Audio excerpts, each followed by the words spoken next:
Welcome to Choice Classic Radio. Like us on Facebook, subscribe to us on YouTube, and help keep this show alive by donating at choiceclassicradio.com. For more of your favorite old-time radio shows, join us on our companion podcast, Choice Classic Radio, Mystery, Suspense, Dramas, and Horrors, where we bring to you the most mysterious tales that the golden age of radio had to offer. And now, with over 167 episodes broadcast on NBC Radio from 1949 to 1953, we bring to you Dangerous Assignment.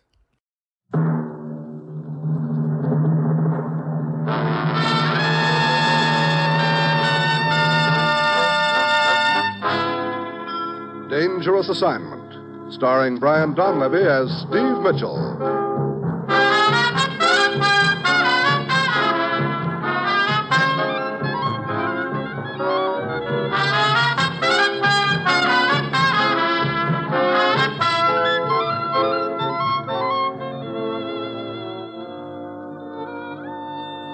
Yeah, danger is my assignment. I get sent to a lot of places I can't even pronounce. They all spell the same thing, though, trouble. But when I walk into the commissioner's office, I don't realize that this assignment's going to have me trying to trap a killer with a new kind of a weapon, a nursery rhyme.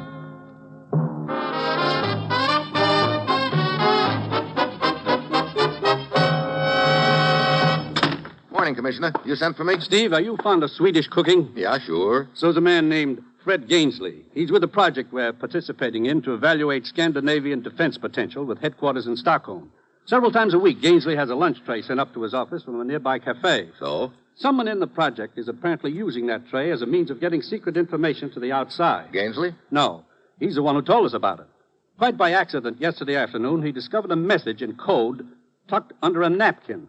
Discovered it just before the tray was to be picked up. And the waiter who came to pick up the tray? He didn't show up and hasn't been seen since. Someone in the project must have tipped him off that the message had been intercepted. Steve, get over to Stockholm. Check with Gainsley. Find out who's peddling this secret information and put a stop to it. Well, that's it. You've got your assignment. Good luck.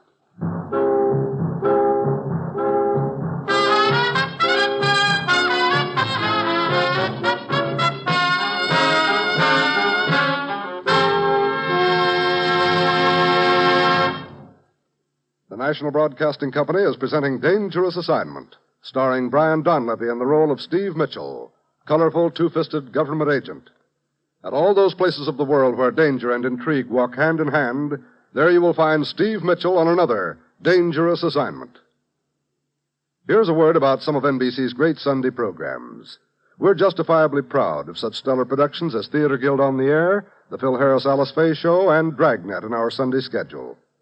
Theater Guild brings you top stars of Broadway and Hollywood in the best available dramatic works. And this combination of top stars and great writing makes Theater Guild one of the high spots of the week. And you'll find that Phil Harris and Alice Faye team together to present one of radio's best comedy shows on Sunday night. The same night that Dragnet presents true stories of your police force in action. So, this Sunday and every Sunday, set your dial to the NBC Radio Network for the best radio programming.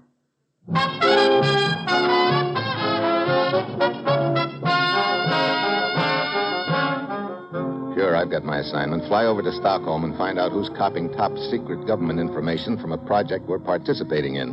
It's early Wednesday evening when my plane lands, and I hustle over to the building where the project is quartered. Several lights are burning in the east wing, and it looks like some of the office staff is putting in overtime. Inside, I flash my credentials and then follow a young clerk down the corridor. Mr. Gainsley should be in his office, sir. At least he was there a few minutes ago. Good. Here we are. Mr. Gainsley, you have a Mr. Gainsley? Doesn't seem to be around. Well, he was sitting over there at the typewriter when I looked in a couple of minutes ago. The French windows over there, they're open. Oh, sure, they lead out to the back garden. Mr. Gainsley probably stepped out for a breather. Hey, what? That came from the garden. Come on. Gainsley? Gainsley, you out here? It's pretty dark. Yeah. See anything? No. Hard to... with all this shrubbery. Where does this path lead to? Back gate. Let's try it. Gainsley? There it is, up ahead. Should be locked, though. Yeah, it is. Does this wall go all the way around the garden? That's right. Okay, you take this side and I'll... What is it? Gainsley? Yes. Is he? Yeah. Look, his coat's been ripped open. Yeah, inside pocket torn. No wallet here or here. Anywhere else. That back gate the only way out of this garden? Yes, unless you climbed over the wall. 10 feet high at least. No, I think our killer sneaked around us and ducked back into Gainsley's office. Come on. Johnny, is that you? Yes, Miss Borland. Is something wrong?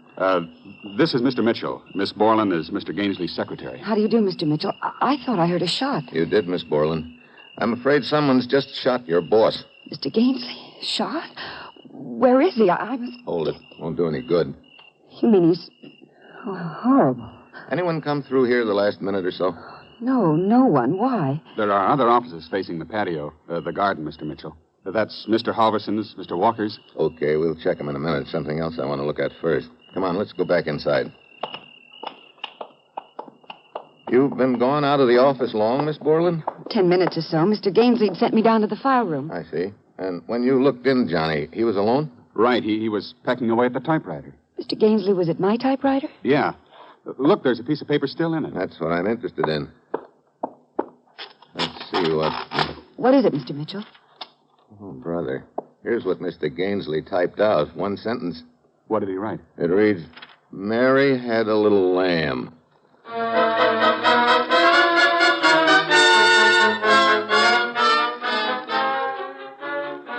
Yeah, that's it. Mary had a little lamb. It's typed at the top of the page, nice and neat, nothing else. So Mary had a little lamb. And it looks like I'm going to have a little headache trying to figure this one out. Seconds later, the other employees come pouring into the office, all of them generating a lot of excitement. I finally get them to clear out and return to their desks. I'm left alone with Miss Borland. I don't understand it, Mr. Mitchell. Why would anyone want to kill Fred? Mr. Gainsley. Well, there happens to be a very good reason. We'll skip it, though, for now. You mind answering a few questions? No, of course not. I'm particularly interested in the lunch tray delivered to this office yesterday. The lunch tray? Well, what can I tell you about... Oh, wait a minute, Mr. Mitchell. Does all this have anything to do with the piece of paper Mr. Gainsley found on that tray yesterday? You know about that? Of course. I was with him when he found it. He seemed puzzled. I asked him about it, and he said it was nothing. Folded the paper and put it in his wallet. His wallet? Uh-huh. Tell me, where is this tray picked up, Miss Borland? There's a table outside in the hall. I usually place the tray there when Mr. Gainsley has finished lunch. What time did you place it there yesterday, do you remember? A few minutes after 1, I'd say. And what time is it usually picked up? Half an hour or so later. How did Gainsley happen to find the piece of paper? Well, he'd been working during his lunch, and sometime after I'd taken the tray into the hall, he missed his fountain pen. Thought he might have left it on the tray, huh? Yes, the two of us went out to look. Is the tray usually picked up by the same waiter? Yes. His name's Carl. He works at a cafe down the street. That's all I know. What does he look like? Oh, short. Very short. Heavy set. He wears rather thick glasses. Okay, Miss Borland. I guess that'll be all for now.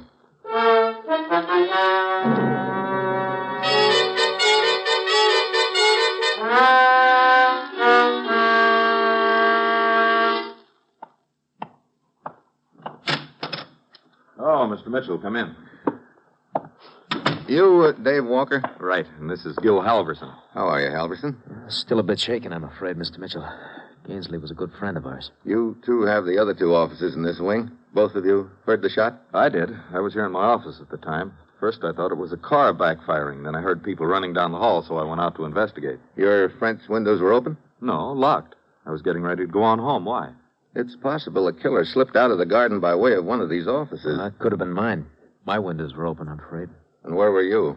Downstairs, the file room. That's why I didn't hear the shot. File room, huh? You see Miss Borland there? No, I didn't. Look, what's this all about, anyway?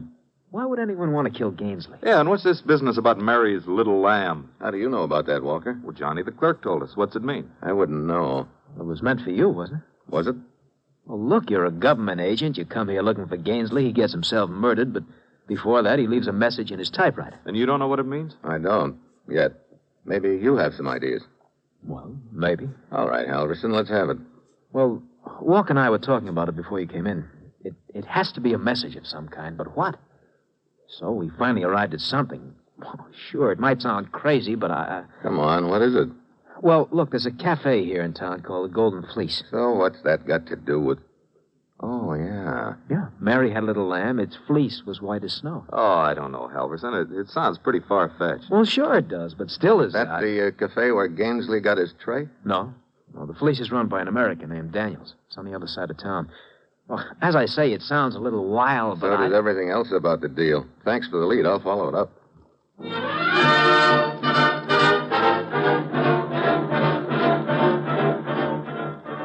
I go back to Gainsley's office. The police are there now. I huddle with Inspector Yorson. Then I grab a cab and head out across town. 20 minutes later, I pull up at a small cafe and bar known as the Golden Fleece. Sure, it's a wild lead, 1,000 to 1 shot, but at this stage of the game, I can't pass up anything.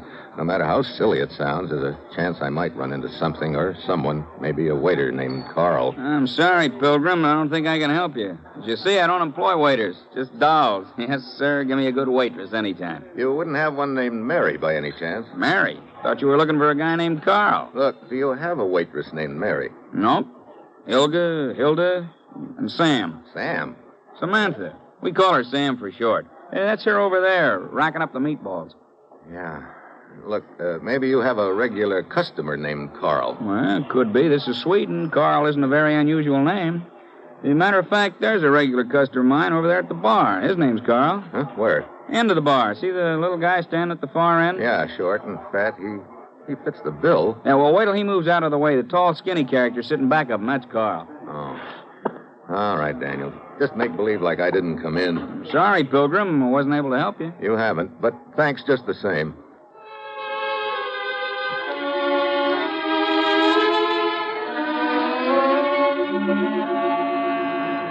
I go back outside, wait a few minutes in front of the Golden Fleece for Inspector Yorson's squad car to show, and when it doesn't, I start walking along the street toward the corner, but I don't make it.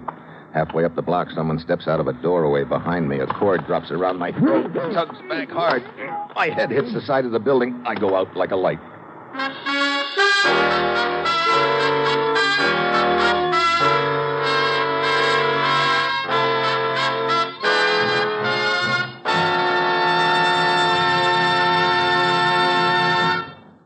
Steve Mitchell will continue his dangerous assignment in just a moment.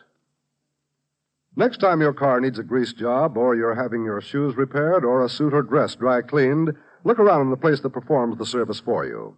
You'll see something new. A poster carrying the words OPS Ceiling Prices for Retail Services, and listing the principal services which the place performs and the OPS ceiling prices. Now, the new OPS rule requires that these official posters must also be displayed in shops that do repair work on radios, TV sets, household electrical equipment, on watches and clocks, furnaces, heaters, automobiles, and trucks. Yes, the prices you see may be the highest prices which can lawfully be charged. You may pay less, but you need pay no more.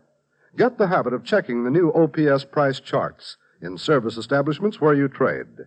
And when you shop for goods or services, shop carefully.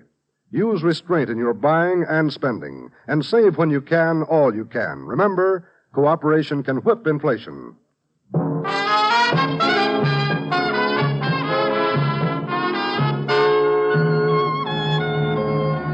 And now back to Dangerous Assignment and Brian Donlevy as Steve Mitchell.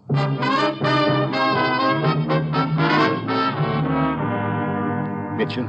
Yeah. Mitchell? Huh? Oh, Inspector Yorson. What happened? I guess somebody didn't like the way I breathed and tried to put a stop to it. The cord around your neck? Yeah. You must have gotten it off just in time. Perhaps whoever it was saw my car approaching and had to run. Did you get a look at him? No, he came up behind me. What did you find out inside the cafe? The Golden Fleece? Not much. This attempt on your life seems to indicate that the cafe is somehow involved, however. Looks that way. Could be this waiter I'm looking for. Carl spotted me nosing around and tried to put me out of his way. If so, he's probably some distance from here by now. Yeah. Well, let's go back to the project headquarters and go to work on that nursery rhyme again.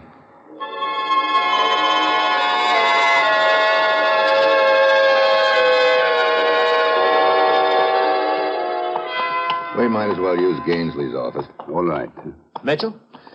Oh, Halverson, you boys work pretty late.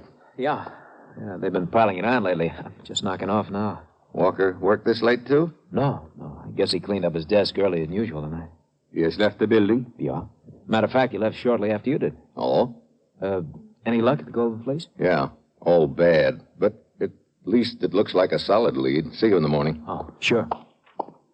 So Walker left here shortly after you did. That's very interesting. Yeah. Well, here we are. Do you still have the piece of paper? Right here. Mary had a little lamb. Do you suppose that Mr. Gainsley intended this as some sort of message for you, Mitchell? I doubt it, Inspector. He had no way of knowing I'd be arriving just then. The way it looks to me, he was sitting here at the typewriter, probably heard a sound outside, went to investigate. And was killed? Oh, quite possibly. But then, what does it mean, this fragment of a nursery rhyme? Answer that one and we'll be halfway home. You know, it's possible Gainsley was working on that message he intercepted on his lunch tray. Yes, the message might have been in code. Mary had a little lamb could be part of it. Seems to tie in with the Golden Fleece Cafe, all right. Yeah, it could be, but... But what? I don't know. There's something wrong, something that doesn't quite add up.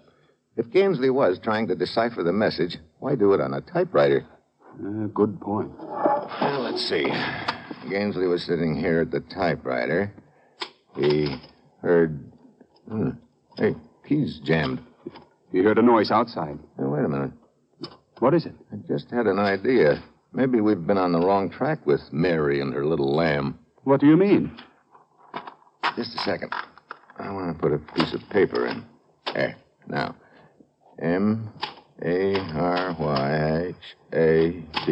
You are typing the same phrase. Oh, yeah. Now, let's take a look.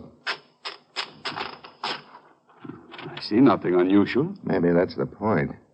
Gainsley could have typed that line to check the typewriter. He might have been looking for some imperfection, a letter out of line or something like that. Yes. Quite possibly he wanted to compare it with the message he had intercepted. Sure. This was the logical typewriter for him to start with. It belongs to his secretary, Miss Borland. But there are no irregularities on this machine. So he drew a blank here, but how about the others in the building? Yes. Let's see. He could have been looking for something to do with the letter A. There are 4 of them in the sentence. Now, if we can find a typewriter like that, we may have our killer.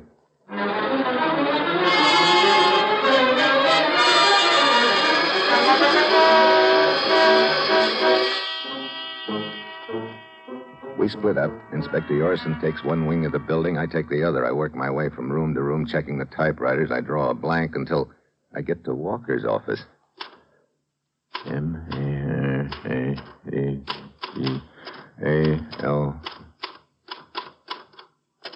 Yeah. Letter A. Raised slightly all 4 times. This could be the one. Oh, Mr. Mitchell. Hello, Miss Borland. I heard someone moving around in Mr. Walker's office and couldn't imagine who it could be.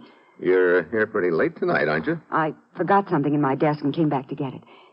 Mr. Mitchell, were you in my office earlier? Yeah. I found the same sentence from the nursery rhyme typed out on my desk. You were testing my typewriter the same as Mr. Gainsley was doing. You figured it out, too, huh? Okay, so I was, but I'm not interested in your typewriter anymore, Miss Borland. This is the one. Mr. Walker's? Yeah. The A is raised slightly. But Mr. Walker couldn't have typed the message Mr. Gainsley intercepted. Why not? He was out of town for a week. Walker was? Yes, on business. He got back only yesterday. Oh, great. Anybody could have used his typewriter then. Yes, I suppose so. Wait a minute. Hmm? This basket of correspondence on Walker's desk. Oh. That's probably correspondence he hasn't signed yet. What's wrong with it? Nothing. That's the point. The A's in these letters aren't raised. Mr. Mitchell, that means somebody switched typewriters and put this one here in Mr. Walker's office. It sure does. Any way of checking on these machines to find out which office they were originally assigned to? Yes, all typewriters are listed by serial numbers. The list is in the stockroom. Let's take a look.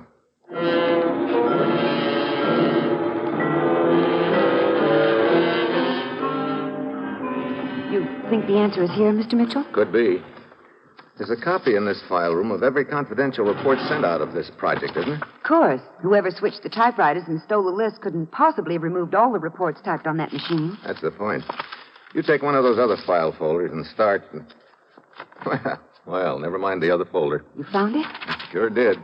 Take a look at this report, dated 3 weeks ago. The letter A is raised slightly all through it. Yeah. See this signature at the bottom? Steve! Oh, hello, Halverson.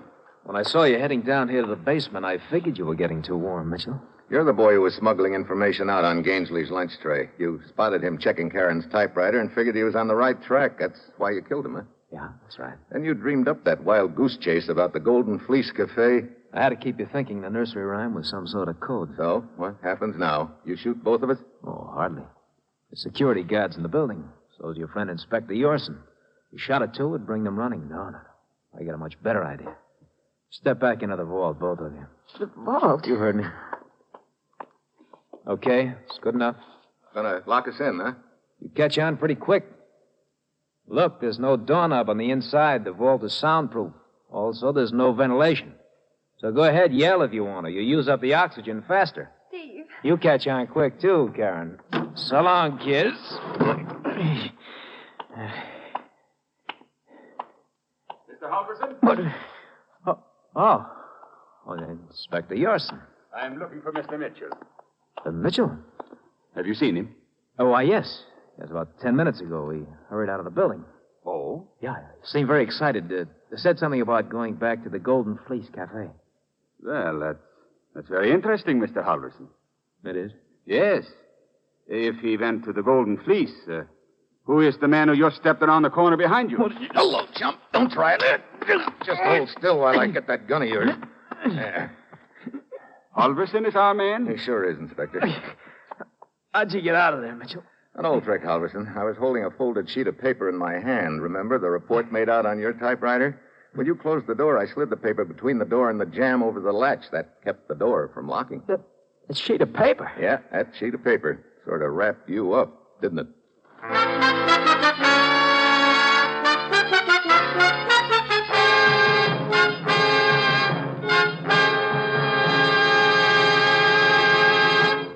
Our star, Brian Donlevy, will return in just a moment. Daytime programming on the NBC radio network is tops in listening pleasure. And while you're at home during the day, set your dial to this NBC station for entertainment by Bob Hope, Dave Garroway, Walter O'Keefe, Warren Hull, Bob and Ray, and Tommy Bartlett. Welcome Travelers from Chicago features Tommy Bartlett with interesting interviews. Walter O'Keefe presents comedy on Double or Nothing. And then Warren Hull is your host on the program with a heart, Strike It Rich, while Bob and Ray entertain for 15 minutes of mirth and madness. Dave Garroway brightens your day with his informal patter and music you enjoy hearing, and Bob Hope now brings his comedy talents to the daytime scene. So consult your local newspaper for the time of broadcast of all these great shows, check your Hamilton watch for the time of day, and be with us every day, Monday through Friday, for unsurpassed daytime radio entertainment. And now, here's a special note. Next Monday, Bob Hope and Dave Garroway will be heard at a new time on some NBC stations.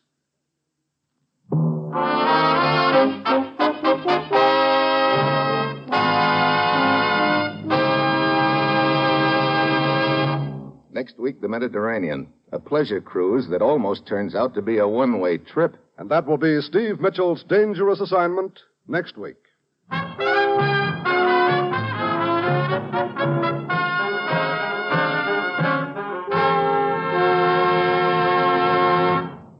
Included in tonight's cast were Ken Peters, Kay Stewart, Tony Barrett, Dan Riss, and Herb Vigran. This is John Storm speaking.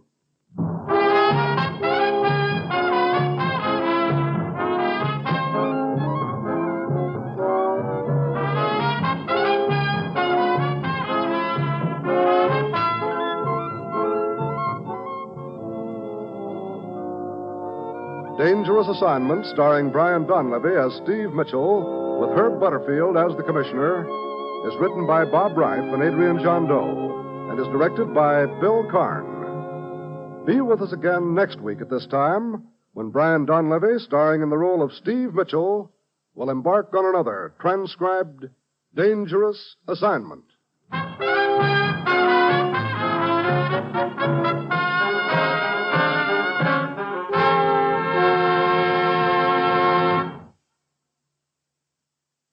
Always listen for the familiar 3 NBC chimes. They're your invitation to fine radio entertainment. Tomorrow, hear both Judy Canova and Truth or Consequences on NBC.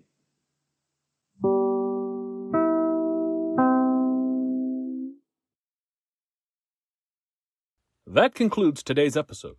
We'd like to thank you and remind you to donate at choiceclassicradio.com.